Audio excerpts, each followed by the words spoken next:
Hi, my name's Abubakar Salim, and I'm with Chris Gordon and Hellblazer Biz.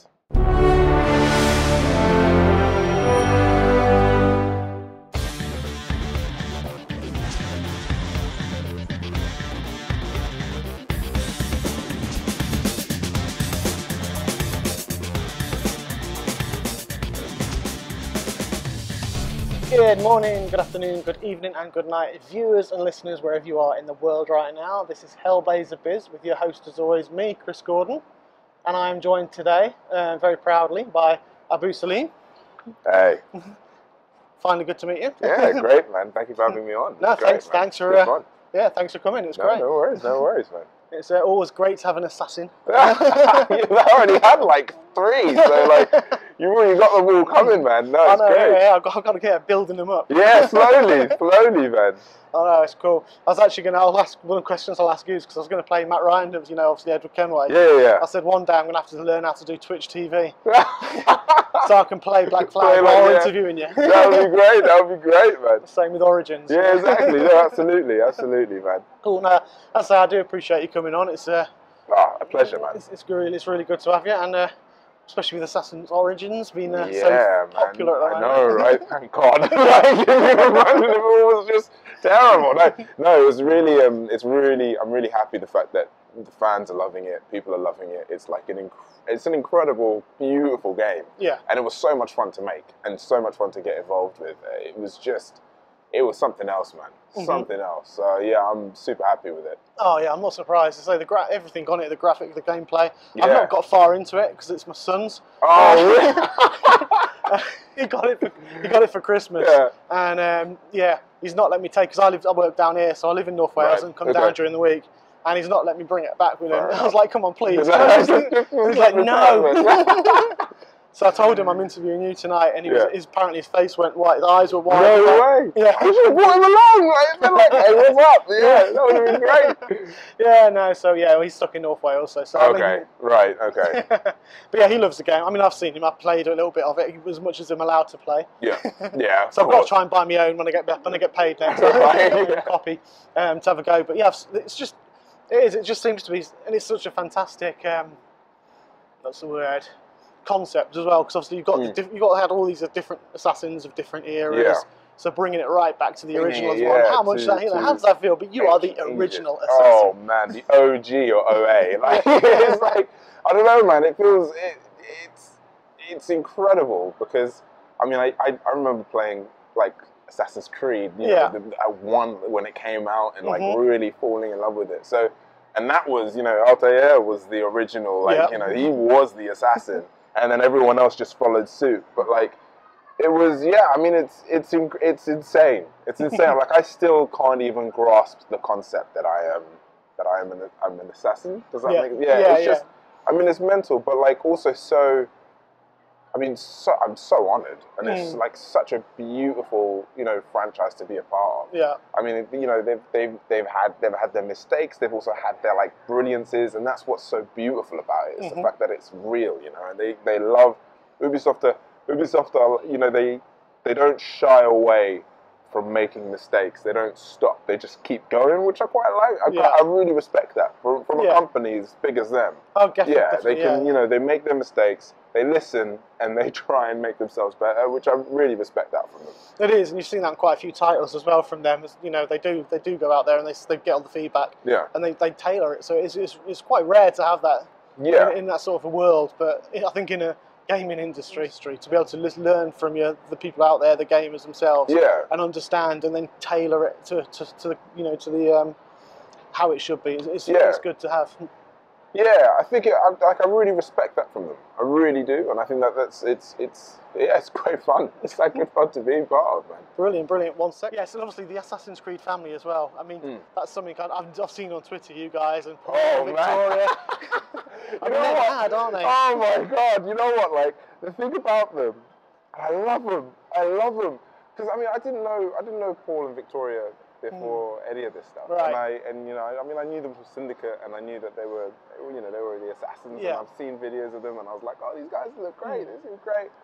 And to be like having, just talking to them on Twitter and actually have them follow me. I was like, oh my god, like I lost it, man. And like they're such a beautiful pair. They are so cool. They are great. And yeah, man. I mean, Paul was so welcoming as well when it came to it. Like he direct messaged me as well, as did Victoria. I mean, they've all been so supportive and so loving. It's been like, I feel like I'm in such good hands, which is it's great. It's so great. Well, it is as well. I say, you can see those guys have just, they've really brought you in. And I mean, I've seen them in Comic-Con, and they're hilarious. Those two together, they are. I mean, they'll sit there and they'll draw and like graffiti. Someone will bring a poster to sign, and they'll be graffitiing on it, and like ripping each other to pieces. That's brilliant. And they're just like big kids, and it's brilliant. That's good. I mean, that's so great, and that's what's so refreshing as well, because you've got this, these serious assassins and these serious actors. But they are just, at the end of the day, it's all about having fun. Man. Exactly. You only live once, so you've got to be like, you've got to enjoy yourself and got to, keep happy. Yeah. And those two, whenever they post anything or whenever they see them, they instantly make me. I mean, it's brilliant.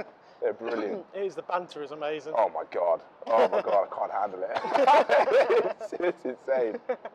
I know a friend of mine, Kim Beecham, inadvertently started a thread.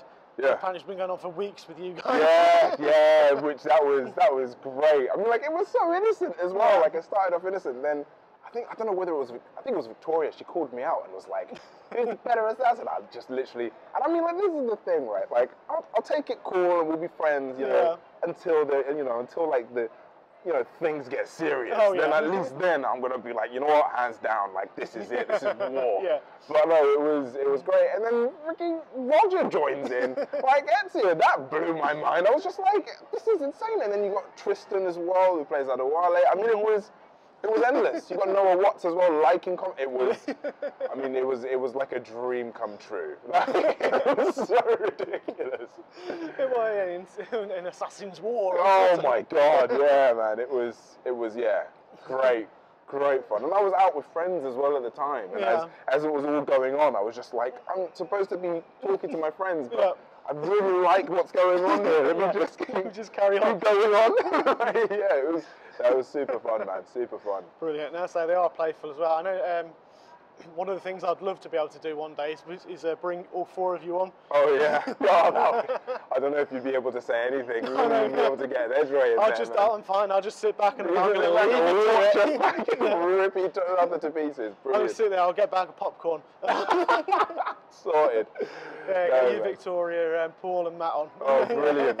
Brilliant. And then just get a bag of popcorn and just let you go. Cool. Yes. I mean, that's fantastic, and it's great to hear that we have such a family of origin, and the fans are great as well. And there's such a fan base for them. Oh my god, the fans! I love them to bits. I can't even express how much I love the fans. Yeah. Like, it's funny. Like especially in the video game world, like, it does feel weirdly like a family. They're just so supportive, and so loving, and they're so honest as well. Like, if they don't like you or they don't like something, they'll tell you they don't like. And there's a part of me that, I mean, like, of course, any sort of criticism can be constructive, and I do feel like, there's sometimes it can be a bit like kind of just, it can be a bit negative for the sake of being negative, but the fact that, like, all the fans, what I've seen anyway, has all been really incredibly constructive criticism, and it's come from a place of love, not necessarily like just hate in a way. It's just, I mean, it's brilliant. It's so nice to be like supported by like such a cool group of people. And I mean, I love them. Like, I can't get enough of them. It is a good fan base to be around. I mean, I'm not actively in it, because obviously doing what I do, it's really hard to get into it. After Constantine, which is obviously where I was saying where I started the show, I was really involved in that fandom. But as I branched out, I can't stay in a fandom too long, because I've got people go, "Can I have that guest?" And it's like, "Oh damn, it's another show I've got to watch." Yeah, exactly. Yeah. So but I mean, from what I've seen of the Assassins, obviously various guys I've had on before and spoken to, it is a close knit fandom. It really is. There are some out there which really are. They're not constructive criticism and stuff like that. But I don't mean for Assassins, but other fans and of course, fandoms. But the Assassin's Creed's quite a close-knit family, and I think you guys' involvement in that is something that really spurs it on. Right. From being in fandoms like Lethal Weapon and stuff, that the cast and the actors actually involve yourselves a lot more with the fans. Yeah. And it kind of draws that family together. And I think that's really where it comes from. It's just, I remember actually Andy, who is one of the sort of marketing guys at Ubisoft Montreal. He pulled me aside, and I remember him warning me, being like, "Are you ready for the fans?" And I was kind of a bit like, I don't know what you're talking about. Yeah. They're probably just going to play the game, be really happy about it, like, and that's it, you know. But yeah, it was a force, man. It was such an awakening. But it was. I think, thank God, it was like a success because it was such bombed, oh Jesus! But it was such a. It was so beautiful to have seen the fans and see their reception, you know, receive such positive sort of reception, and them being really active as well, in you know, and them commenting on, be it on Reddit or even on Twitter itself, like it's so great. And it's not even just the, you know, I mean, it's just gamers, right? I mean, gamers are so passionate about their field. They really feel a lot for their games and for, you know, for the stories they're being told. So it's just really refreshing to be with people so brutally honest. You know, it isn't about like how you look or how you sound. It is genuinely about the content in which they receive.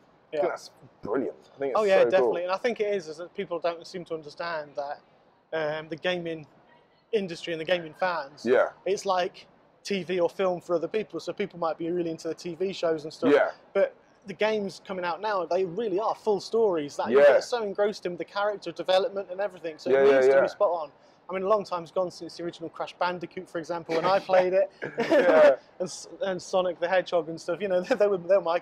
Actually, no, Paperboy was my. Really? That's how old I am, mate. That's crazy. And character development in Paperboy was non-existent. Really? Oh man, I think like my first game was, I want to say Sonic the Hedgehog on Mega Drive or Sega. I think that was my first game. I think that was the one game that I was obsessed with. Yeah. But like games that kind of really, that I could like, that really make an impact on me are like, I think I remember playing the Ocarina of Time on the N64 and not completing it because I was too terrified of like going through the zombie bits. And Pokemon Blue. I remember playing Pokemon Blue in America, like on my little Game Boy as well, like in the back of the car, like, but yeah, that's crazy. Paperboy, I don't think I've ever played Paperboy, man. Haven't you? No. God, this is going back to, this is the 80s, early 80s, A Commodore 16 plus 4 was the one I had, because I couldn't even afford a Commodore 64 at the time. Wow. And then we kind of upgraded to that and then got an Amiga, 500, that was my big one. That was crazy. So yeah, you know, we're still winding things up by clockwork. That's insane. Yeah, no, it's quite scary to be honest, because every time I talk to people like you, it's like, oh shit, I really am old. Oh man. It's like some of the people I mention it to, and they're like, you what? I've never heard of that Paperboy. What are you talking about? You know, I had to put the cassette in as well. It wasn't discs or anything. Oh, it was a cassette tape. Put the cassette tape in, and you have to wait half an hour for it to load. Oh my god! No, I do remember the whole like blowing it and thinking like, this is going to save anything. Which probably, I don't know whether it did anything or not. Oh no! But I remember that time. But. Yeah, it's crazy. It's crazy. Going back then, what kind of got you into acting? Oh man. Again, it was like, I think it was like by accident. So basically, what I did was I was around, I think 15.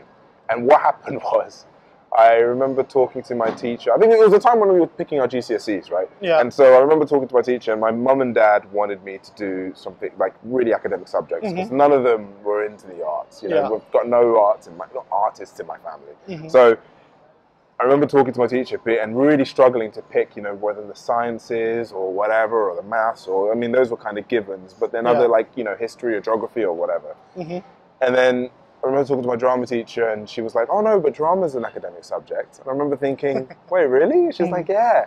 And at the time I was like, oh, that's great. That means I can just like run around and do that. You know what I mean? Get free and like get some, like be a pilot. Like, it was like, so yeah, and then what happened was I auditioned for NYT, which is the National Youth Theatre in Great Britain, London. And I remember the first time I think I was 16 at the time.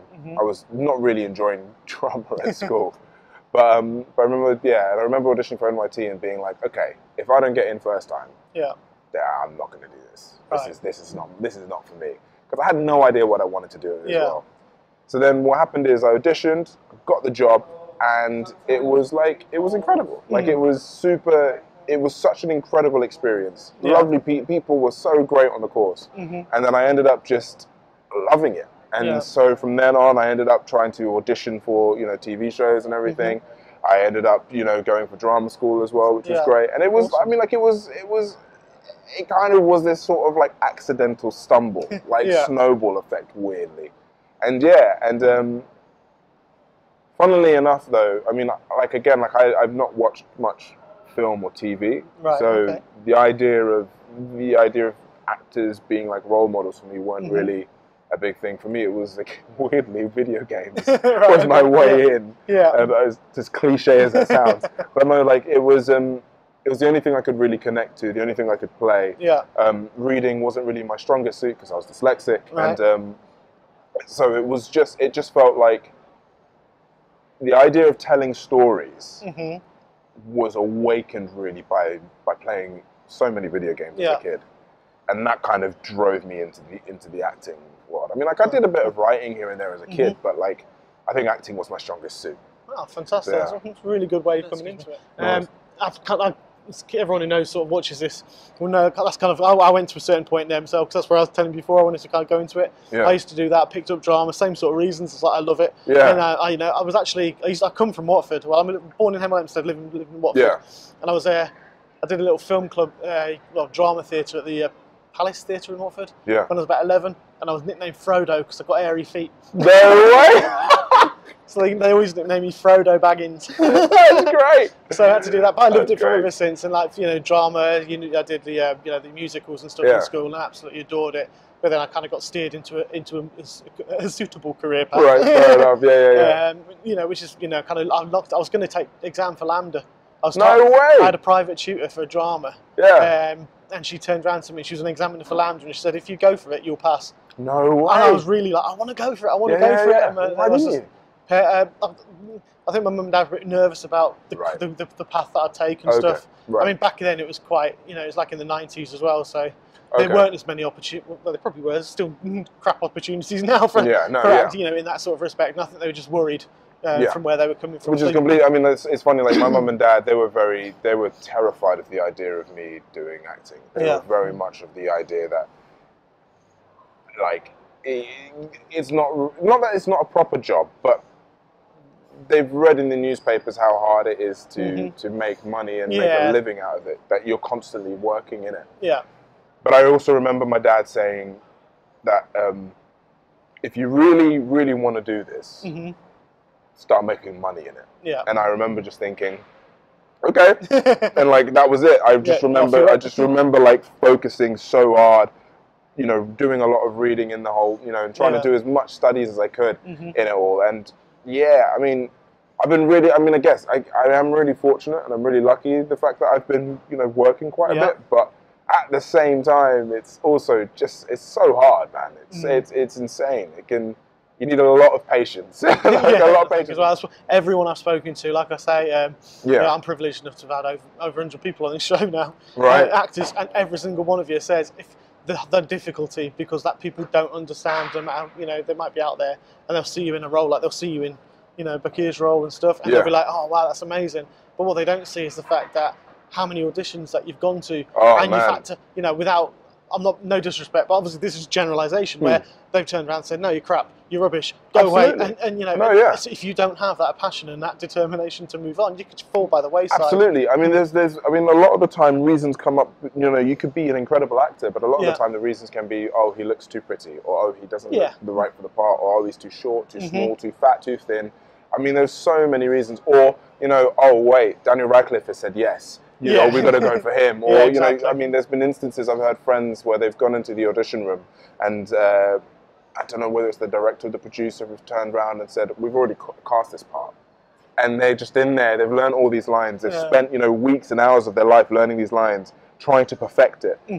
And they're sitting there doing the audition knowing that it's already given to someone else. And that's wrong. It's wrong and it's brutal, but that is the industry, It's like that's what it is. And I mean, of course, there are some lovely people out there, and there's some great people and super supportive people out there, and I always try and work with them. But like, at the same time, it's so hard. You need a thick skin. Yeah, yeah. You need to be able to be like, you know what, this is what I'm going to do 100%, no matter what. So yeah.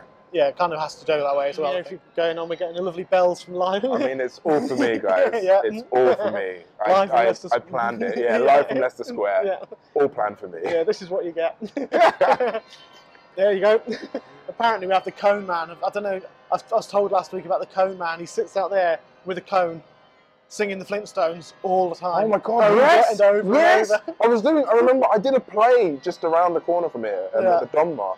And every time I'd go and take the train back home, he'd be there, like, singing the Flintstones theme song. And I was like, God, this guy's got, like, he's got balls, man. Like, you know, like, this is, like, it's weirdly terrible, but weirdly original as well. So you're kind of like, I don't know whether I should give you money or be like, mate, like, do something a bit more interesting. Yeah. But anyway. A bit more talented than just singing the Flintstones. I mean, it's insane. Like, but, I mean, good on him. Like, it was every night I remember finishing and him being there. So... Yeah, that's what I was told last week. Because like, I've not experienced him yet. So thankfully. Crazy. I'm sorry, by the way. Jeremy is still learning about the bells, so just give him some time. You know, I'm still talking to him about it. So it's practice. It is, yeah. Cool. No, so, I mean, that's a lovely story to say how you sort of got into it and everything like that. And there they go again. it's and the passion behind it. Yeah, as I say, because.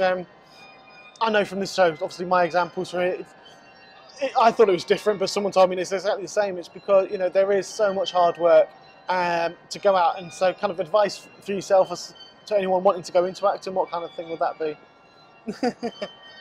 God. I mean, you've probably heard it all before, but I mean, like, for me, I think the one thing that I have done to tell myself is that it doesn't... If you want to tell a story so badly, there are so many different ways of telling a story. Yeah. It doesn't necessarily have to be acting. However, if you want to act, if that's where you feel that's where you're strong, you know, you're strongest in, just go for it. Just like dive in. Like take all the criticism, take all the bullets, and try and better yourself. And like try and like just keep pushing yourself. Because I mean, at the end of the day, it will work no matter what you put yourself into, and no matter what you focus into. Like it will work. You just need.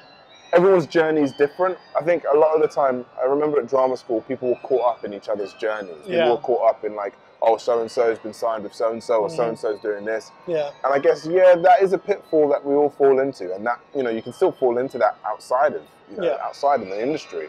But for me, it's like. It's as long as you just focus on your own journey, you do your own work. That's it. That's all you need to kind of. You'll be fine. Yeah. You'll be fine. Cool. Yeah. Sound advice. It's all right. It's all right. And brush your teeth, and you know, like take care of yourself. And I think that's you picked up as well, where you say you get focused on other people's journeys as well, and that's a really good point, because it's like you can get really, really drawn into stuff like that. Absolutely. And especially like if you're with people as well who are going to be sort of you could argue are similar casting to you. Yeah. Then of course you're going to be like, oh my God, that could have been me. But at the same time, you've got to be like, no, they're someone else. You know, you offer something different than so and so. So just ride on that wave rather than necessarily focus on the idea of being, you know, it could have been me. You know. Yeah, which is sadly how I thought. When I told you I'm back in school to the music. I was Drake the Butler in Annie one year, and it was great. I got wolf whistles. You know, I didn't always look like this, and I went on stage in a tux, and all these wolf whistles came out. It was amazing. Yeah. And then the next year, the musical was Smike. I don't know if you've heard of Smike. It's a really obscure one. No. Nicholas Nickleby. No. A little lad called Smike. It's really weird, but I was Nicholas Nickleby, which is like the lead vocalist. And I was really proud. Obviously, this is my lead role. Yeah. But that's when my parents. I was doing my GCSEs, and they decided my A-levels it was, and they thought, you know, obviously they didn't want to ruin that. Yeah. The idea being that they want me to just have something solid to fall back to if I did, which is I've got no malice against that at all, because it was I've forged a great career that way. But yeah, they pulled me out of the lead musical, and I went to see it the first night. and I cried because I was sat in the third row and the guy butchered it. No way! I mean, you know, I could have done that. he was a lovely. I was only 17, and I was quite emotional at the time. Yeah. I was really gutted. I wanted to be in it. You should have like got on stage and like showed him how it's done. But it was. I mean, his voice was breaking as well, really badly. So really? it was. In credit to him, you know, fair dues to him, but he's going up and down, and I was just like, I don't know if I would have done any better. Oh, but I was just sitting there going, oh god, that would have been me. No, that's hilarious. Oh, guy, poor guy. I said to every time I watch him, because I love musical theatre, and now that's something I always. So yeah, this is something to you guys. If you do follow, like you say, follow it and push it through, because I'll go to musical theatre now with a family, and all I'll do is picture myself on stage, wondering that could have been me. Really? Yeah. Oh man, no. I enjoy the musicals. I don't, you know, it's not a jealous feeling. I just sit there and think. Just imagine I could have been on. Me. Yeah. I mean, it's funny. Like a lot of the time, that I guess you know, that times where I do think like, oh, that could have been me. A lot of the time, I end up thinking like, but actually, no, I'm in a different place. Yeah. You know what? So it's so funny because I remember when Star Wars was doing the rounds. Oh, okay. And I remember when I was at drama school at the time, and I remember auditioning for Star Wars. Yeah. And I remember thinking, oh my God, this is going to be like amazing. This is my break. This is my break. And then when John Boyega got it, which I don't think he can remember me, but I did classes with him at Identity, this group, this agency called Identity. So I remember John really, really, really clearly. Yeah. I remember seeing him and I was just like, oh my God, John's got it. Like, oh, that could have been me. Like, that could have, but actually, you know what? Like, if I did Star Wars, I probably wouldn't have been able to do Assassin's Creed. Yeah. And I probably wouldn't have been able to do all the other theatre jobs. And I probably wouldn't have been able to go through the life things that I've gone through. Yeah. So it's weird how life works out in some weird way. But yeah. And if you'd done Star Wars, there's no chance in hell that you'd be sitting here talking to me. Mate, I'd still be talking to you. Of course I would, man. Of course I would. No, absolutely, John, man. Oh, no, I'll talk to him. Don't worry. I'll tell him, man. I'll tell him. Yeah. No, it's brilliant. No, it is so easy to fall into the whole, like, especially as an actor, you're looking at other people and you're like, oh, he looks better than me, or oh, he's much, but it just doesn't help, man. It just doesn't help. I know. It makes you feel bitter. You know, it can make you feel bitter and twisted. Yeah. And then it stops you getting jobs, and it stops you actually Absolutely. You stop focusing. It kills the passion. Yeah, you stop focusing on the work. You end up focusing on other people. You end up focusing on the negative stuff rather than necessarily doing your job. Yeah, exactly. And and it is hard. It's so hard, especially if you've had so many knockbacks and you've had so many auditions and you're not getting anything. But the trick is to just soldier on, just keep your head down and soldier on, and just be like, my time is coming, my time will come. Well, exactly, that's what it is. It's, you know, you got to keep doing it, because the time that you do get, I mean, sort of relating it back to my show again, the amount of times that I can send 100 emails. Yeah. But the one time I get, it's like, you know, chatting to yourself, it's like, yes, you know, it's a great feeling that I've got, you know, get someone on the show after all the knockbacks. I mean, you know, just a name drop. You know, Gerard Butler's PA got over to me yesterday. No way. And she was like, you know, she goes, thanks so much for you wanting to get to Jerry, but his schedule's too busy. I'll circle back to you if he changes. Yeah. And I'm like, it's not a complete no. No, exactly. No, it's a win. It's still a win because you got something back. Exactly. And now I've got a contact. Yeah, exactly. There you go. I can harass. You can harass and constantly email. No, I did that with Michael Rooker last year. Yeah. And she thought I was really sweet and stuff, and she kept really trying to work it. And now I think she's just getting fed up with me. No, she's just getting too much. Yeah. It's like, you know, every time it's like, she's like, oh, Chris, I'm really sorry. So, you know, we'll try it for a bit later. So I keep coming back, and it's like, no. No, man, no. I can't do it just yet. And it's like, it's weird, man. Like sometimes it works, sometimes it doesn't. I mean, like the thing is, like, I didn't even know I was going to be, you know, if someone told me I was going to be, you know, an assassin in like a year's time or whatever. I told them to get lost. I would have told them, like, you're chatting rubbish. Are you kidding me? When are they ever gonna like make a black assassin or like, you know what I mean? Like, except Adewale. Do you know what I mean? Like they've done that. But again, like, and I was doing a play at the time. I was, you know, I had a really like a small party, and I wasn't really doing much. Like I was doing bits and bobs here and there, but I wasn't. And then to get Assassin's Creed was just like, huh? Like, what? Like, okay, like I'll roll with this. I'll roll with this, and so far so good. Yeah, I mean, that's, to be fair, that is pretty spectacular. It's nuts. Like it's one of those things where I feel like, again, it it was beyond my control. It was like the right place, right time. You know, Felix and Kama, who auditioned me at the time, you know, they must have had a very lovely day. And Amy Hubbard as well, who cast me and who brought me in and suggested me, she was also having a very lovely day. And I've kind of put it down to it being a very lovely day. So that's the thing. Fair enough. So it's a lovely day for everyone. So, but it's like you said before, it's just, you know, it's all that work, and then you just get that one, and you're right place, right time. Absolutely. That's what it can take. Yeah. I mean, as long as you're doing your side of the things, you kind of have to just let, like, fate, God, Jesus, whatever out there, just let them do their thing. Mother Nature, whatever, man. Like, it's just do your side and just keep at it. Exactly. And even if that comes across as like, because I think a lot of the time, like, what actors do is they kind of sit by and they kind of wait for that phone to ring. Yeah. Whereas I remember at times, if I'm not working, I'll be writing. Or if I'm not working, I'll be looking up other actors or seeing other things that I could be doing to kind of improve myself. So that is also part of the work. And yeah, I mean, it's just keeping your end of the whole thing up. So yeah, I mean, Ionica Adriana is an actress who I had first time last week, and she said the same thing. And she said something which was what you've just sort of echoed, is when you don't just sit by the phone. She was someone who goes out there, and her philosophy is, what have I done today to make me better, towards my career? Yeah. What have I pushed? You know, and she's out there doing, like you say, if not writing. She's going out for auditions, she's meetings, just trying to push and push and push. Absolutely, I feel like it's incredibly important. I feel like it's to be, because at the end of the day, you're self-employed as an actor, so you make your own work. If you're not working on a TV show, or if you're not doing anything else, you've got to find a way of doing that almost like 9 to 6 job. Like I always used to have like a schedule. Like you always used to be like, okay, this is what I'm doing. This is what I'm doing today. This is what I focus today. This is what I'm going to achieve by the end of the day. How, and then review it back again. Even if that's like watching 101 films and being like, okay, what was inspiring about so and so's performance, or what was great about the way that she looked at the camera. Like it's all these small bits help in my industry anyway, in my work. So, and help me anyway. Everyone's got their own way of doing it, but yeah, that's my way of kind of keeping myself active. Yeah, no, you're right. And I mean, like I say, I work 9 to 5 in an IT normal job. Sorry. Yeah. in a normal job that I feel safe in and stable, and don't have to worry about when I'm going to get paid next. Yeah. No, I get it. Actually, no, I'm a contractor, to be fair, so I'm in the same boat. So yeah. Okay. Right. I don't work, I don't get paid. Yeah. But yeah, no. So it's, you plan your days. That's exactly how you do it. And with my show at night and stuff, I do the same thing. I'll plan.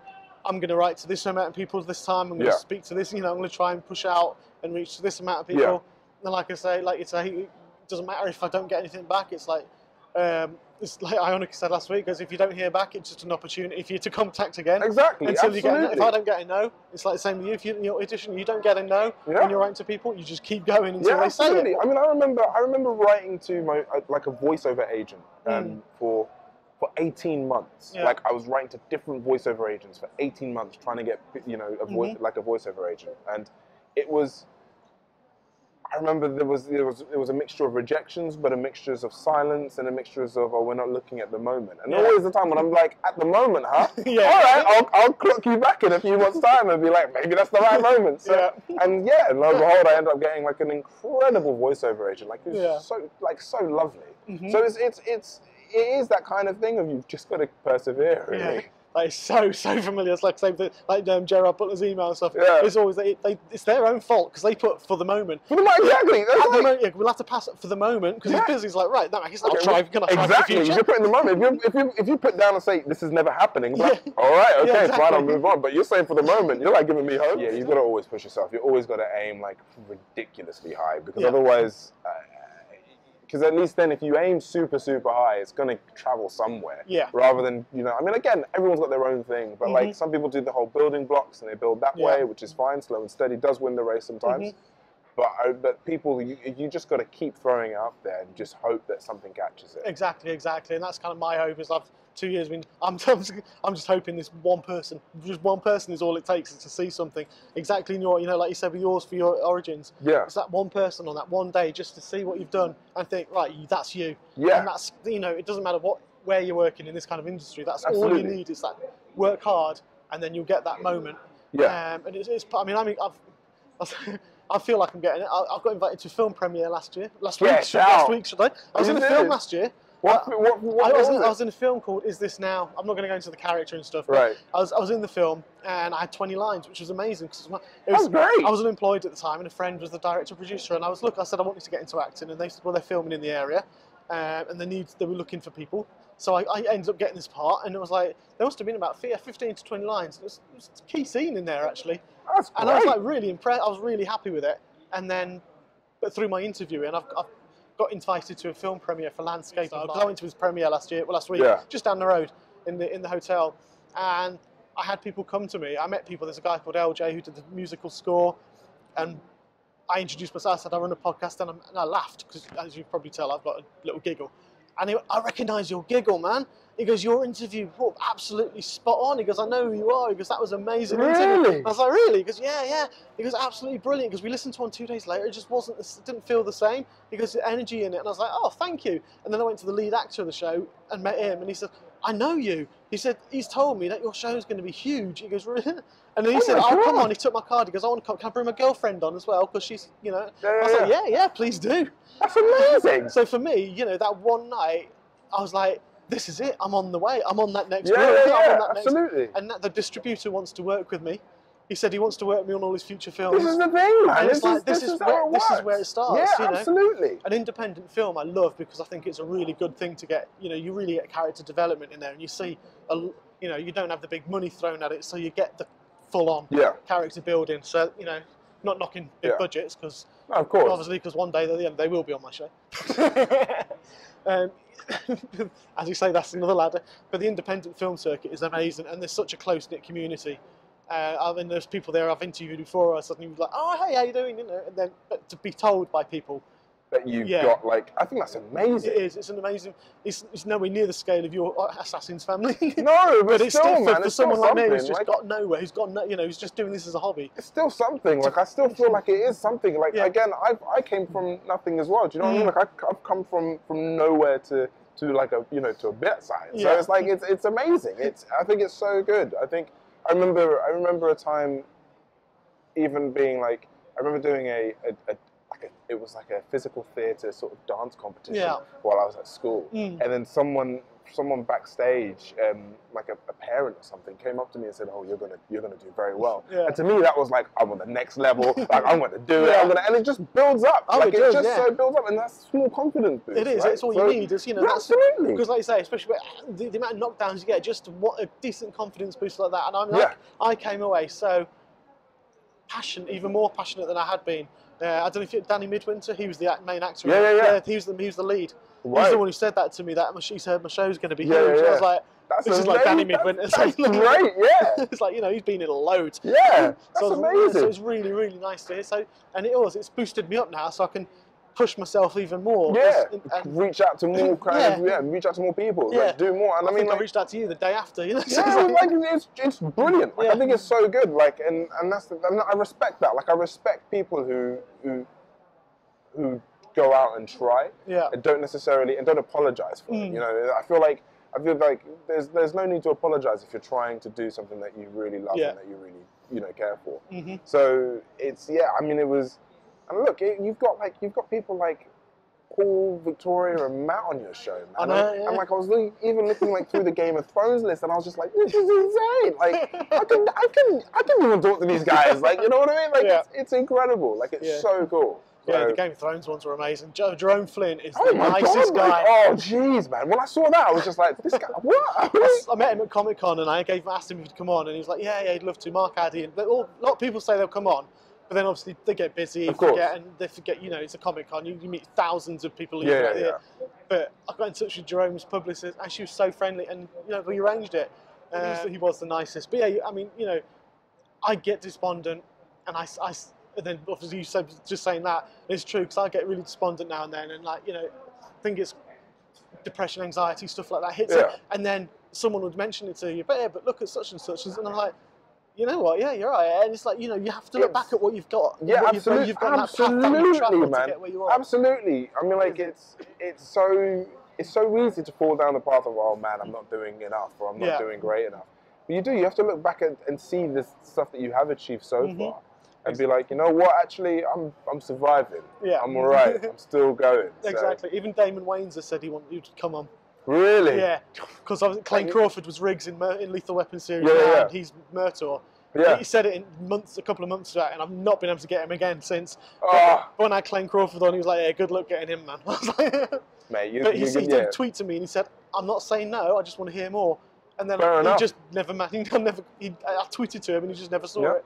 But yeah, it will happen. He'll come on. He's just so busy. So his castmates, you know, they said he's a really busy man. So it's like, but one day it'll happen. One day it'll happen. Yeah, of course. Yeah, I mean, yeah. Again, like again, it's the right time, right place, right? I mean, like last week, like if you asked me to do this, like let's say last week, and to do it, I would have not been able to because I've been. But now this week, I'm like, yeah, all right, yeah, sure. Like it's completely free. It's great. Let's do it. Yeah, scheduling you guys is a nightmare sometimes. It's ridiculous, isn't it? It's so ridiculous. Yeah, and especially it's like with the likes of Paul and Victoria when they're over in LA and stuff, and obviously everyone's so busy because I can only do things in the evening, which makes if you're in LA, I can give you between 12 and 2 p.m. Oh, and the publicist's like, can you do this, this, and that? And I was like, okay, so yes, but everything else in that path, those little things like that, just it's very similar in the fact that you just got next rung up the ladder, you're moving yourself up, and you can't focus on the negative because I think in this kind of an industry, it would just drag you. It would just completely destroy you. Yeah, absolutely.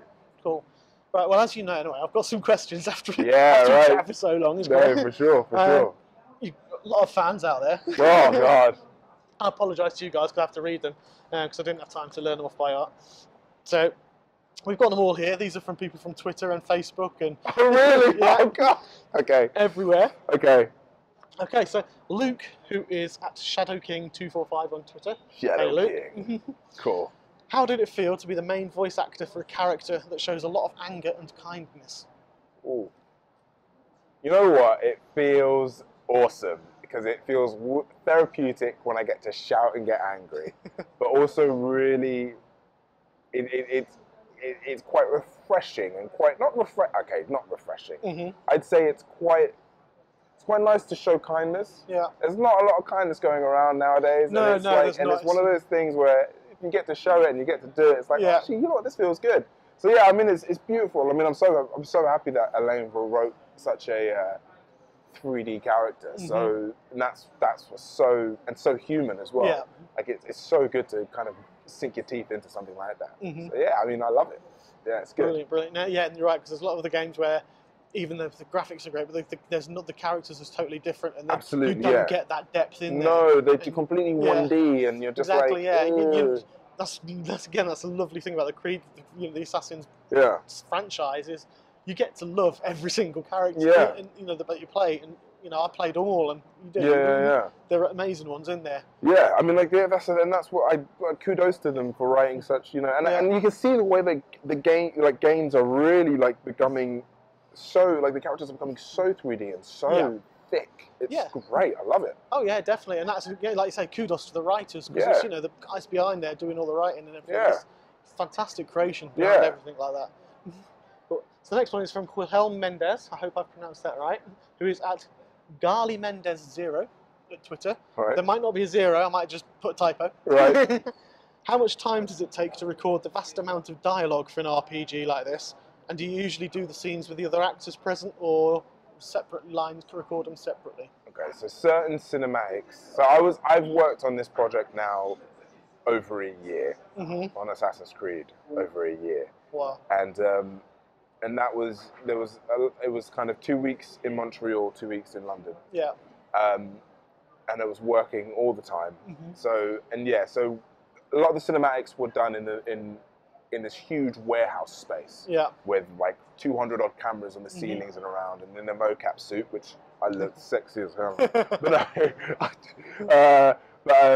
yeah, and that's where a lot of the I'd act with the other actors that way, and that was good fun. But with the booth, I mean, jeez, I remember there was an intense like 2 weeks of every day for I think 5 hours of just recording dialogue. Like it was, I mean, it was intense. Like it was so really intense. get your voice after that. Yeah, it was hard, but again, so much fun. So great. Oh, yeah, but sure. but no, it was so yeah, I'm talking over 100 hours odd, like in the booth recording, as well as doing the mocap as well. Like it was massive, massive. Yeah. Yeah. And that's the thing with the mocap as well. I mean, you end up looking like Gollum, don't you, when you're in there? Oh man, jeez. I mean, like it was hilarious because you just have no shame. Like as soon as you got that suit on, you're just like, you know what, this is me. Right, guys, let's just act. Yeah. Like, See, I couldn't do that because I'd look like that suit. You've seen it on Google. It goes, never fart in a wetsuit.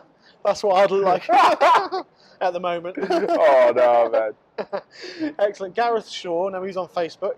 After learning about the voice acting job, did you play any of the, I mean, you've already said, did you play the Creed games? You grew up playing them. I grew up playing them, man. I grew up, I mean, I remember playing one thinking this was some sort of medieval thief type of game, but as soon as it goes into like the modern day, it blew my mind. Like I can remember that feeling of just like, what? My game is glitching. What is going? And just being like, oh my god, this is amazing. So I mean, that's pretty cool. I had the same feeling though when I was playing, because that's when I first ever played it, and then all of a sudden it jumped into modern. You're like, what the hell? Yeah, like this is the thing. Like it was such an insane experience. I mean, it was brilliant, and they hit it so well. Oh yeah.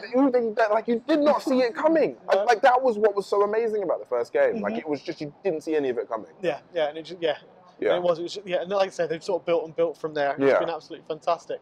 Angela Finch. I'm going to call Albert. Apologies, Angela. Angela Finch. How hard was it to learn an Egyptian accent? Oof. It wasn't that hard. I think because of drama school training, you do all sorts of different accents, and you learn how to break them down. So it was. I mean, there were some challenging words which catch you out, but at the same time, it's just practice. It's just keep doing it, and keep listening to the source material that you're being sent over. But I think the hardest bit was making the accent sound like it's your own. In the sense that you can joke an accent, and it can sound like a weird sort of hybrid-y stereotype. But to make it feel like that's how this person's been talking throughout, I think that was what was really challenging. Yeah. And that just took practice, really. That just took constantly doing it. So. All right. Well, yeah, that's cool. I mean, I find I do that with accents. And it's a horrible thing to do. But when I start talking to someone who might have an accent, I find I'll slip into it because it might be just probably, I say, I love acting, I love that kind of thing. And putting different personas on. I used to do wrestling about 3 years ago. I started wrestling. They called me King of Promos.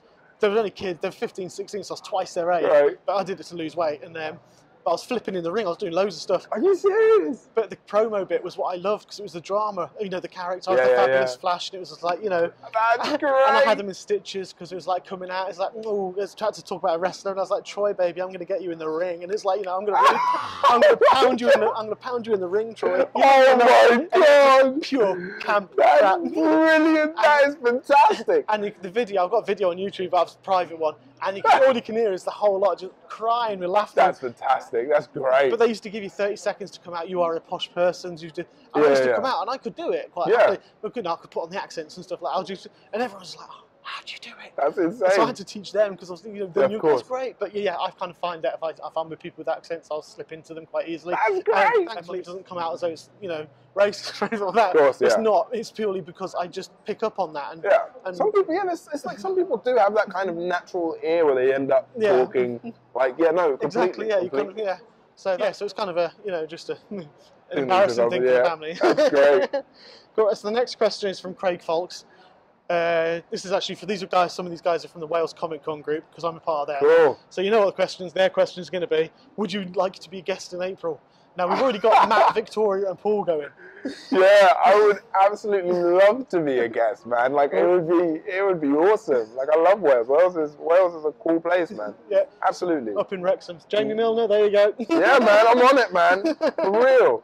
Yeah, I can put you in touch with the guy who runs it because it'll be awesome if you get there. Because That'd there'll be like be 4 great fun. assassins in one room. Oh man, that's when I great. can do my show. I can get you all Yeah, together. get them all in there. Yeah, absolutely. See, it's all working out. Yeah, all planned. working out. Perfect plan for everything. Perfect.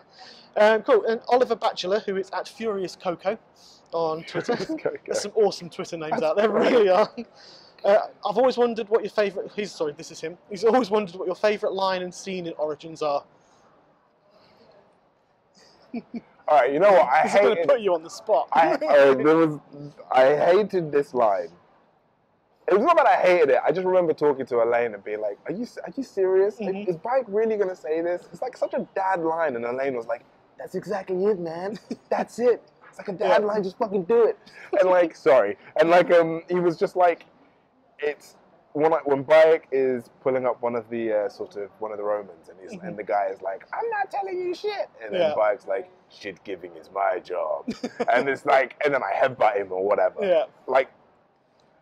To begin with, I hated it. But then after doing it several times, I was like, you know what, actually, okay, fine, I like this line. It can work. Yeah. So yeah, that to me is one of my favourite lines. Cool. You also asked, are there any funny behind-the-scenes stories that you're willing to share? Oh my God. Oh my God. Or that you're allowed to share? So much, man. Like, Alex Wilton Regan, who plays my wife, Aya, in the game. Yeah. Like, oh man. She's beautiful. I love her to bits. So annoying. Like she'd be like, I remember coming into my we have these like little dressing room thingies, and I remember when we're having a break, and this would be like my first break of the day. I'd like have 10 minutes, because there's she's filming a scene. Yeah. And my whole room and bag would be covered with these dry sticks of spaghetti. And I swear to you, every time she was on set, there would be spaghetti in some way. I mean, there was even spaghetti in my suit without me even knowing. I don't know how she did it. Or like, kudos to her for doing it. But I mean, the craziest prankster. Like it was just so much. There's also a weird scene as well. Like there's a scene where me and Caesar are on a chariot, and now it looks really cool in game. Yeah. But on the studio, on the floor, it looks really weird. So you got me and Caesar like doing this, and like, it just looks so weird. And the editor ended up editing it to like some weird love music in the background. It looked so dodgy. Well, I can imagine because it's probably just green screen. Oh my God, it was props. It was hilarious. It was brilliant. Like Miranda trotting. Like, yeah, man, it was just, oh God. Yeah. So there's so many, man. So many. Spaghetti trick, that's pretty cool. Oh, Jesus. It's awesome hearing that pranksters. I mean, Lucifer, that was on the TV thing at the moment. Yeah. I've had a few of those on, and they've told me that Lauren German, who plays Chloe Decker, who's the lead, really serious on screen. She's very serious. But apparently she's the prankster behind the scenes. Oh, God. She put a big thing of Tom Ellis, big cutout. She went back to think, and he couldn't get into his toilet in his trailer because she put a massive cutout of Tom Ellis everywhere. That's brilliant. So everyone thought there's someone in his trailer, but it was actually genius. She was just that's awesome hearing that you have so much fun when you film stuff like that. Cool. Lucy, this is from an Assassin's Creed group now. Who's a friend of Kim Beecham's group. Okay. So Lucy Simmons and Bam Snowden. Hey guys. Did you do much research into the history of the games as well as Egypt itself? Because there's so much to learn about Egypt history. Yeah, I mean, I was always a big fan of ancient Egypt as a kid. Like, I think, and that was good fun. And but yeah, I mean, we had such a great historic team on the job as well. Like, and they ended up feeding us a lot of information and telling us a lot about it. So yeah, there was a lot of research put into it because they wanted it to be authentic. Yeah, and they wanted it to be to be real. Because I mean, there are some history buffs out there who are going to play the game and who are going to look at it and be like, oh well. No, actually, this is wrong, or this is right. So that we had to be. I mean, even to the artwork, it had to be down to a T. So it's so important. Yeah, definitely, and I think that's throughout the Assassins thing as well. There's always been a historical reference. So it must be. As an actor, you've got to learn. Just like a drama historical piece, isn't it? Yeah. You've got to learn everything about it. Yeah. And the Egyptology is just an immense thing to. I mean, it's insane. It's so crazy, and it's, I mean, beautiful as well, and like. I mean, yeah, even down to the hieroglyphs, like everything there is genuine. Everything in the game is genuine. Wow. Yeah, like it's not. There is nothing there put in as filler. Yeah. Like everything there has a reason why it's there, which is, I mean, again, beautiful art team, beautiful people who do the research. They're really passionate about what they do. I can imagine, like you say, because there are some people who probably screen grab it, zoom in just to see exactly. So they've got to be on top of it. Yeah, excellent. Yeah. Ben Martin Savage. Oh, he's asking. We've already discussed this, but so hi Ben. Have you played Origins yet? And if so, what are your thoughts on the game? And what did you think of the ending? I think Origins is terrible. I think it's a horrible, terrible game. I think it's the worst one of the Assassin's Creed franchise. I don't even know why it's Assassin's Creed, to be honest with you. It feels more like Witcher. I loved it. I've really, I enjoy the world. I enjoy the work that's. I think there's an appreciation to the fact that I know how much work has gone into it, and having been behind the scenes and then playing the game, it's beautiful and so much fun to play. And the ending. Yeah, the ending it's touching. Like I enjoy it. I mean, like again, I feel like it tells a decent story. I feel like it does the job of telling a decent story, and I feel like I'm not trying to be biased. I'm just trying to be honest. I do feel like there are elements where it does feel slightly rushed, but at the same time, nothing is perfect, right? Yeah. And I quite like that. I quite like the fact that there are imperfections to this. So, and I love it. I do love it. I think the game is a beautiful game. Fantastic. No, cool. I've not got to the end yet, so yeah. In fact, I've barely got out at the beginning, thanks to No way. I literally I played about half an hour of it, ashamedly. Oh man! Because I can't get, because obviously weekends only get like 1.5 days, and then he will not let me take it back. Not let you play it. No, brilliant. He refuses point blank. It's like, oh come on! It's like sitting there, it's just teasing me. Yeah. So I've got to wait to payday, and then I'm downloading it on my. Cause I've got one down here. I brought one down here to play, so I'm going to download it on that one. Fair enough, man. Cool. Ryan Small, what would you think of doing a Bayek costume? I think it don't even means cosplay type. I would, but I've seen so many great costumes out there. I'm so terrified. Like the best I could probably do is like take an old bed sheet and like wrap it around as the hood and kind of wrap it around like a toga. Yeah. And then be like, hey, I'm Bayek. But no, there's just it just wouldn't pass really, would it? So I would love to though. I'd love to cosplay. I mean, I've always, again, that's one of those things I've really always wanted to do. Like, I've never done a Comic Con before, and I've always, it's been a dream to cosplay. And I've got a friend who's really good at it, so I've always wanted to ask him how to do it. But yeah, there's some awesome cosplay in time. Yeah. Kim Beecham was the next one who asked the question. She, to be fair, Kim, Kim, yeah. She did an amazing cosplay last year. She did Fry Twins. She did one. Was it half as? Yeah, I remember seeing that and being like, Jesus, this is great. Yeah. I do remember that. Yeah. Yeah, it's an awesome costume. That really incredible. Was. Yeah, she's got an Edward Kenway. Yeah, and then she did the Fry Twins half. Yeah. Which is awesome, genius. Awesome. Yeah. She's got a few questions. Some of them have been answered, which is obviously how the process and in getting to know it, how to know it beforehand.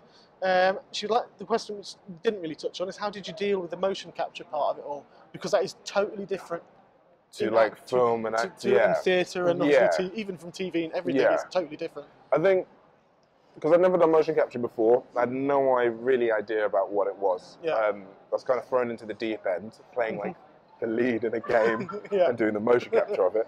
But I think the way I kind of tackled it head on was learn on the job. Like, as long as I learn my lines, that's like job one. And as long as I get an idea of what goes on, and just trusting the fact that the director, the sound designers, the animator, the animation director, Kama, will tell me what I need to improve on and what I need to do. Do I need to move a bit more here? Do I need to move a bit more there? Do I need to enunciate my words a bit clearly? Because you can't do like crazy stage whispers, because that's not going to really translate. I mean, some people get away with it. People like Troy Baker and all the, they're great at it. And but sometimes it doesn't capture. The sound doesn't capture. So you've got to really be careful in that area. So I think for me it was like a huge learning curve. I was learning on the job as it was going on. Cool. Let's say, because it is so different, and it's so different, and because you've got nothing that looks or resembles the scene. Yeah. You know, I'm supposed to be in ancient Egypt, but I see no pyramids, I see no sand, I don't feel the heat, I feel quite cold, I feel really exposed in the suit. So you have to become, you have to really use your imagination to really throw yourself in there. And I feel like it's what you do as a kid. Yeah. So it was great fun. Yeah. I can imagine. Yeah, just take you back to your childhood so you can imagine. Yeah. I mean, it does sound a great thing to do. It was good fun. Yeah, I'd love to try one day. Yeah, for sure, man. No, it was really good fun. Like really good fun. Yeah, I could be the kingpin. You could, man.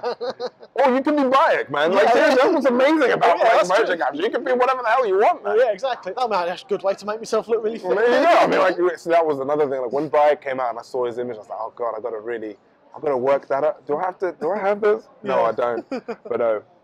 Yeah, they change it completely. That's really cool. Khalid Al-Materi, who is at Q8I Killer 305, will there ever be a sequel to Bayek?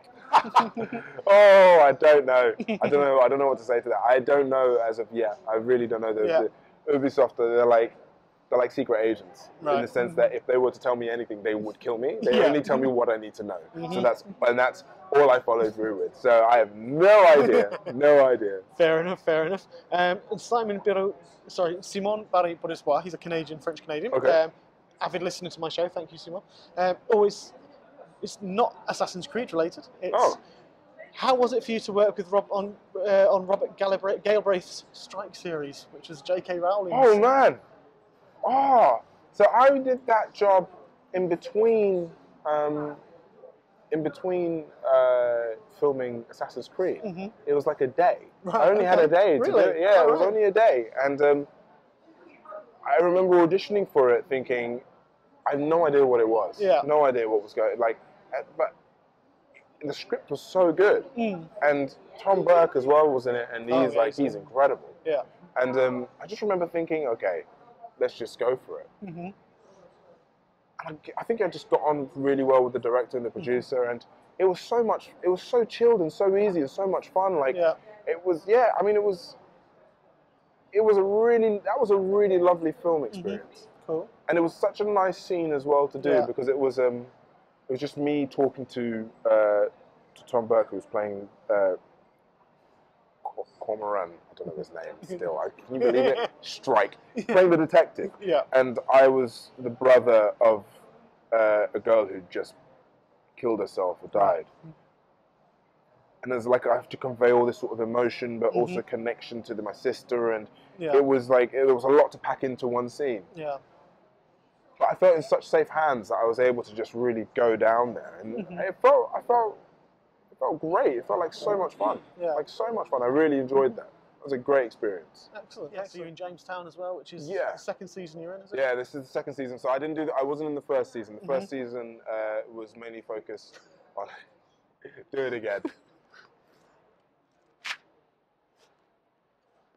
Okay, take 2, 3. So you're in Jamestown as well, which is the second season, which is So I wasn't in the first season because the first season was focused on the women who get shipped off to Jamestown in 1618, Virginia. This is sort of the colonization of the beginnings of America. Yeah. And it focuses on the women who go there to try and sort of they're been bought as maids, as whatever, to breed and to populate the place. So I wasn't. But at the end of the first season, they bring in the 20 and odd, which is the first sort of slaves. Yeah. But they weren't. Slavery wasn't what we remember or we know of it as now. It was. This was way before. So it was almost like the inception of it all. Yeah. We were brought in as indentured servants. So the idea of hope and freedom was a possibility. Yeah. But of course, it's quite ironic because now we know what that history is. Yeah. It's horrible. But I did that. I did that just after doing Assassin's Creed, and that was filmed in Budapest, funnily enough. Transformed Budapest into Virginia. But it was, and that was a very different, interesting experience. Yeah. Because it's about it's a period drama, but based on facts and based on history. Yeah. And Bill Gallagher, who writes the Bill Gallagher, who writes the series, he's incredible, incredible. So I mean, and he gives everyone, every character, sort of like life and a human. You know, we're all have our ugly sides as well as our really good kind of beautiful sides in a sense. And yeah, that was an intense experience. Right, yeah, cool. It was good fun. But I mean, like the series actually comes out February 9th. Oh, right, okay, great. Yeah, very soon. It's on Sky Atlantic, isn't it? Yeah, Sky Atlantic or Now TV. Yeah, whichever, yeah. I'm just going to move that again because that moved slightly with the wind. Thankfully, not too much. It's fine. And sadly for me, but obviously thankfully for you, I'll bring myself to my last question. Oh, no, go over it. This is a question, right? It's one to throw. It doesn't throw you. It's not personal or anything like that. But I had last year a guy called Mike Quinn. In Return of the Jedi, he was Nine Num. You know, the one at the end with the monkey face who flew the Millennium Falcon with... Yes. Yeah, him.